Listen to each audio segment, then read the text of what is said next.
Let's start the day with some world-class design examples. So the first and the foremost one that I'm going to show is of a pirate ship. Take a while. Identify what is this. This is an MRI scanner. Watch the video. Post that. Again, we'll come back and discuss more.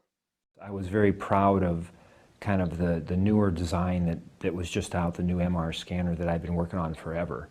And I was so consumed with just that scanner itself and kind of, I call it the shiny object, that I totally missed the whole picture. When I had this young family come through and they couldn't get through the scanner, and it was just, I mean, it was, of course, for the child who's there in tears, it's very, very tough. But for the parents, and they give each other that look, they don't know how to get their child through this experience. It was just really, really hard for me. When I came back, I said, you know what? I'm going to change this. Just putting some imagery on the walls and on the machine to make this more of an adventure was the key to it. But that's just kind of like the icing on the cake. The cake is really the experience the child's in. But you know, a lot of times when I describe adventure series, it's kind of like, you know, what are 3 chairs and a blanket? You know, everybody says it's, you know, it's a castle, it's a truck, it can be anything. And the children will play with that, 3 chairs and a blanket forever. They can put themselves in this magical place. Well, why not do that when you have to go to the hospital? My name is Doug Dietz, and my pay for it idea is humanizing diagnostic imaging for everybody. 80% of the kids were actually sedated. From here, they took the inspiration. That was the time they started making the scanner look like a pirate ship. The entire room was decorated. If you look at the walls, the floors, the lights, everything was changed with their favorite adventure series characters. Consequently, what happened was the outcome, the entire MRI experience became like a playtime for the kids. Many a time, kids loved this experience so much that they wanted to come back again and again. The parents were equally relieved. The sedation rate went down from 80% to 10%. Both the hospitals and the parents benefited commercially. This kind of inspiration can only come when we soak ourselves, immerse ourselves completely. The next example I have is of AirBnB.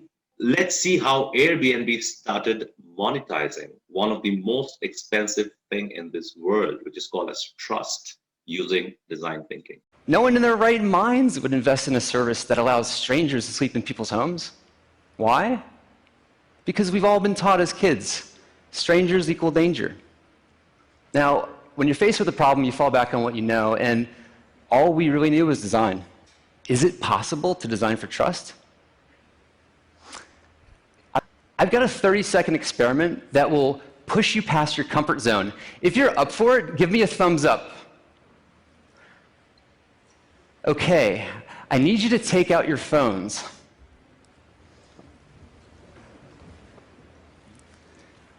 Now that you have your phone out, I'd like you to unlock your phone. Now hand your unlocked phone to the person on your left.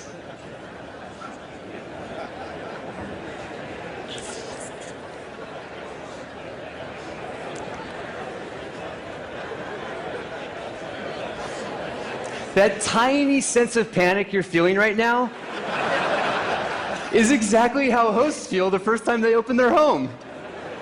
Because the only thing more personal than your phone is your home. People don't just see your messages, they see your bedroom, your kitchen, your toilet.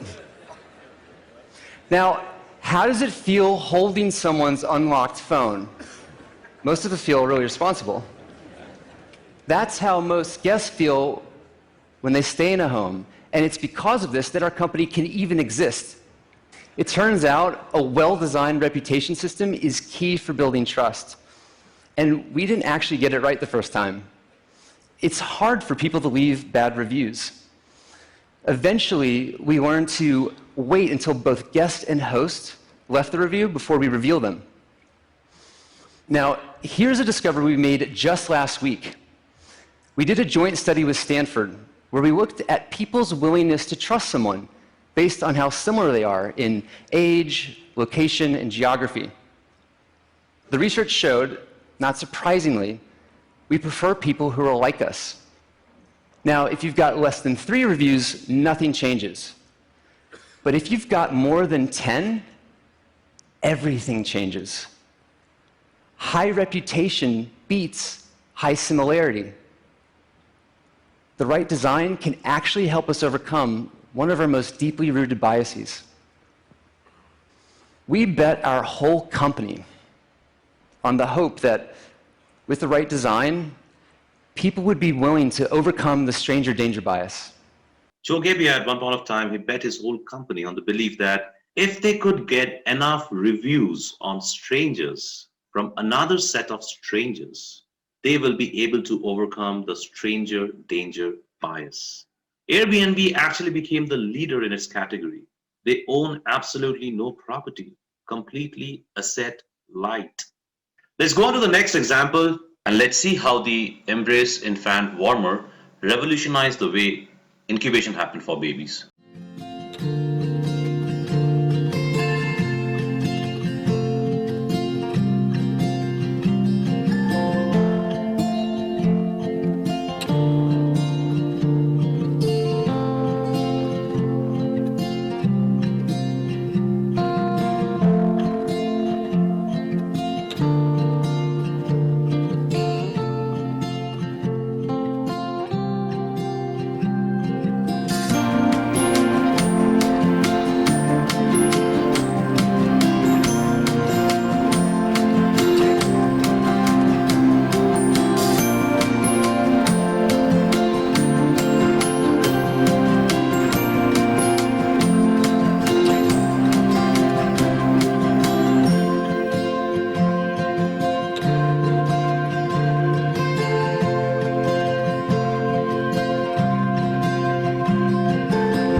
After conducting the design research, the team realized that many of the hospital incubators were going unused. Why? Because the babies who needed them the most were born in the remotest of the villages. And as a result, what happened was these babies were not able to be shifted at the right time to the hospital for incubation. This easy to use medical device costs 99% less than a traditional baby incubator.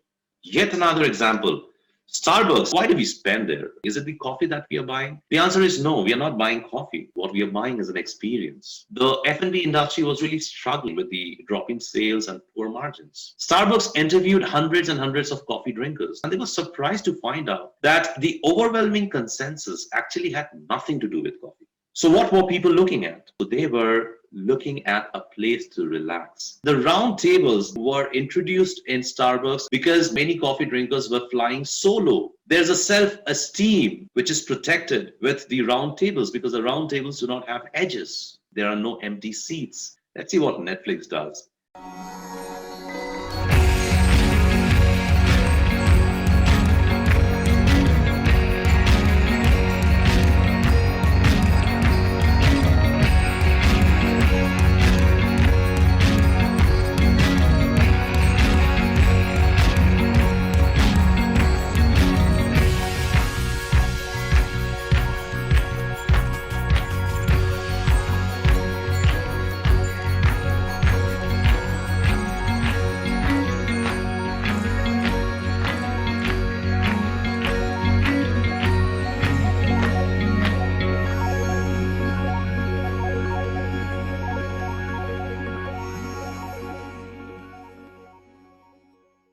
Let's also learn about Cornetto and Netflix commitment rings.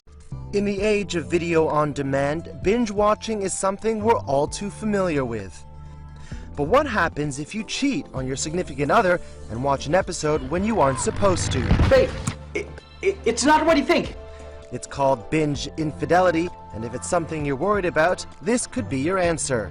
Say hello to commitment rings. Developed by British ice cream maker Cornetto, the rings allow you to stream your favorite series, but only when both sets of rings are together. If they aren't, the show simply won't play. The ring uses NFC or near-field communication to connect with an app on your mobile device, which is synced to services like Netflix, Hulu, or Amazon Prime. You just select the shows you want to watch as a happy couple, and from there, it's happily ever after. Or at least, you hope so. Isn't that fascinating? In an era when companies were struggling to leverage the trend to their benefit, both in a kind of a structured manner and also with a proper business model around it, Netflix always remained ahead of the curve in understanding human needs. We can wear the Netflix socks that will pause streaming as soon as we fall asleep, and the commitment rings that will allow streaming of episodes only when both the partners are wearing their rings and are nearby. These are just 5 examples that I've picked up. If you look around, there are more examples. In the late 90s, all the major household hygiene brands were fighting to create a more potent floor cleaning solution. And after spending hours in the field, behavioral scientists at P&G, they realized that the floors actually themselves were not too dirty. Instead, consumers faced the challenge of spending hours in the process of cleaning, not just the floor, but the mop per se. So was born Swiffer. It uses the razor and the blades business model, where the consumer purchases the handle assembly at a low price, refills and pads over lifetime. Instead of spending hours cleaning both the floor and the mop, which is the cloth, now they can simply change the pads through an easy mechanism. Not to forget the Ipod. Actually, there was no well-articulated conflict or business challenge in 2001. Sony had more than 50% of the market, and people were a big fan of the Walkman, if you remember. And while transferring music was a very tedious process, people still were not actively looking to have a kind of a new experience. With the iPod, we could just stick a CD into our Mac, and in just 10 minutes flash, it would be on the device in our pocket. Now that was integration on a whole new level altogether. And being able to automatically sync our music libraries by just hooking up the iPod, that was indeed radical. Another revolutionary product is the white little box, the Wii. Prior to the Wii's release, the video game industry's core demographic were hardcore gamers, predominantly the young males. Now, to appeal to them, the existing innovation efforts were centered around better visual and better graphics and better audio. However, in 2005, Nintendo absolutely created a kind of a blue ocean strategy. A motion gaming system that now allows players to interact with the system through body movements. The console was an immediate hit. Suddenly, gaming experience became more appealing to the entire family and not just the young male. Doing away with using high-end graphics meant that Nintendo could also price the console much lower than Xbox and PS3. The outcome was even the grandparents started playing video games with their grandchildren. A global collaboration that brought the worlds of sports and music together like never before. The first of its kind product, which was developed through this partnership with Nike and Ipod. It's a kind of a sports kit, a wireless system that allows the Nike Plus footwear to talk with the iPod Nano and connect us with the ultimate personal music and workout experience. A revolution happened in the early 2000s. Bank of America hired a design research firm that observed a dozen families and interviewed people on the streets. Critical insight was formed that people round up their checkbook entries and financial transactions as it was more convenient. And so was born their product, Keep the Change. Every time one buys something with the Bank of America Visa debit card, the bank rounds up the purchase to the nearest dollar and transfers the difference from your checking into the savings account.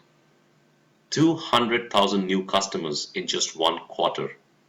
Within the first year of launch, 2.5 million customers signed up for Keep the Change. And the examples just go on. So why did we learn all of these examples? Would Doug Dates be able to build his pirate ship MRI scanner machine if he just believed in his repeatable proven process? If he didn't use his intuition? Would Chen be able to develop her Embrace infant warmer if she just designed for the users and then designed with the users? Would Gebbia be able to come up with the stranger's danger bias and break it if he just wanted to sit inside and not get out of the building? Would Netflix be able to enhance the experiences if they just talked about facts and then care about the feelings?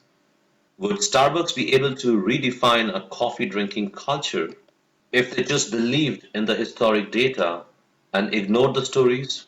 All of these classic examples are case studies of design thinking. As they say, open your eyes and you'll find your greatest teachers are right there in front of you. As design thinkers, we must open our eyes and embrace our users. So what's going to be your design story? With this, I end this video.